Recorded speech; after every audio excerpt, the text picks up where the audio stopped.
Fiona, welcome to the Late Look North.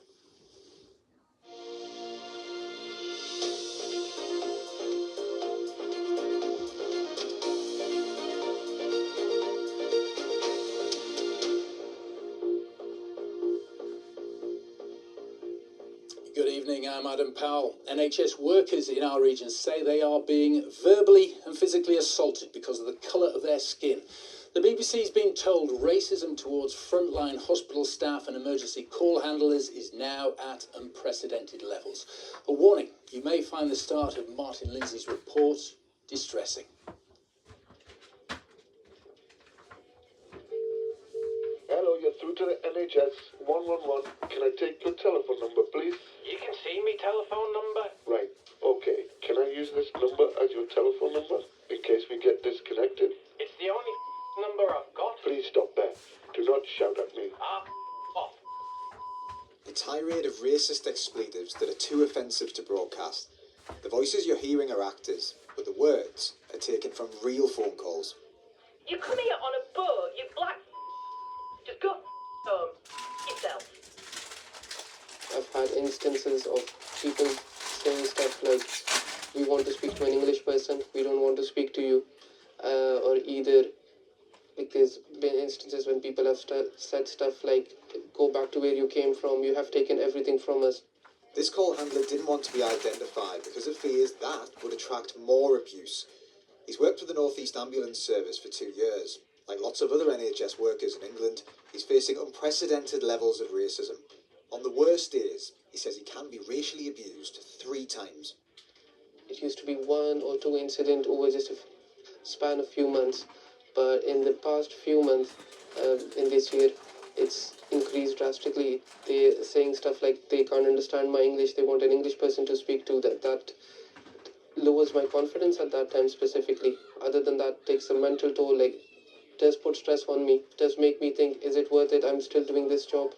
Is it worth taking this abuse?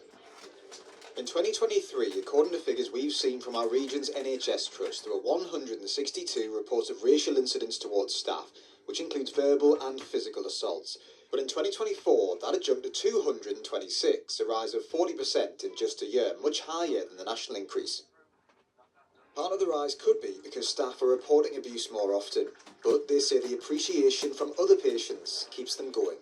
That little thank you we get in the end, like that I think is the most satisfying part here, and that like makes me want to stay here, that I was able to help them in their most distressing time. Martin Lindsay, BBC Look North. MPs from across our region are split tonight on the future of Sir Keir Starmer as Prime Minister. A dozen have called for him to, at the very least, set a date for his departure, but others are warning that the chaos of a leadership contest is the last thing people here need. Our political editor Richard Moss gave this update earlier. Only one more MP from our region has added their name to the list of those who want to see the Prime Minister stand down at some point. That's City of Durham's Mary Kelly Foy, who talks about her party facing an existential crisis with the only realistic cure being a change at the top. And as you say, that brings the number to 12 now from our region, who want the Prime Minister to at least set that timetable for departure. But there has been support. Tonight there's been a list of 110 backbench Labour MPs released who are saying this is no time for leadership contest. Now that includes several MPs from our region, the MPs for North Durham, Darlington, Blaydon, Scarborough and Whitby, Carlisle, and Newton Aycliffe and Spennymoor, and Bishop Auckland's Sam Rushworth.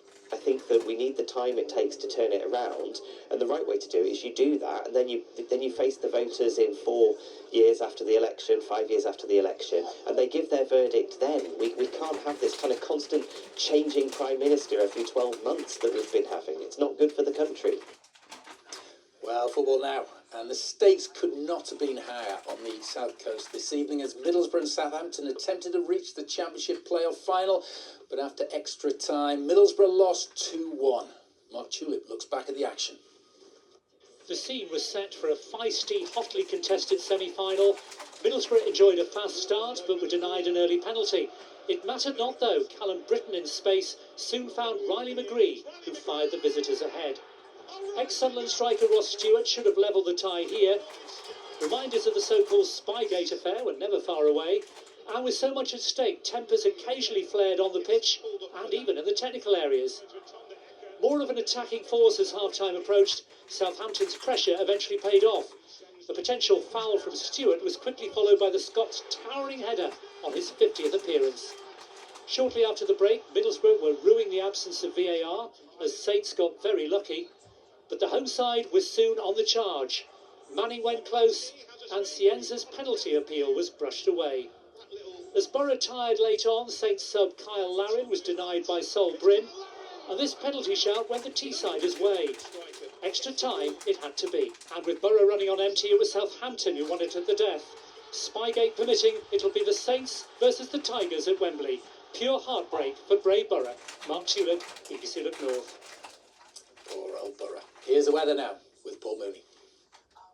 Good evening. Over the next few days, the weather stays pretty unsettled. It'll be fairly frequent, some heavy showers, and it stays on the cool side as well. Showers never that far away as we head through the night. A few clear intervals, but a rash of showers through the second half of the night. One or two heavier ones in amongst them as well. All that cloud and breeze stops the temperature dropping any lower than about 4 or 5 Celsius. Into tomorrow, some showers from the word go. Some dry interludes, certainly. A few brief, brighter spells from time to time. But the showers keep going through the afternoon in many areas. Again, some of them could be heavy with the risk of hail and thunder. A cooler day tomorrow. The breeze comes down from the north. Highs around 11 or 12 Celsius. And there's still some heavy showers around as we head through Thursday. Becoming fewer and further between on Friday. That is it for now. Our next update is tomorrow morning in breakfast from 6:25. From the late team here, good night and sleep well. Bye-bye.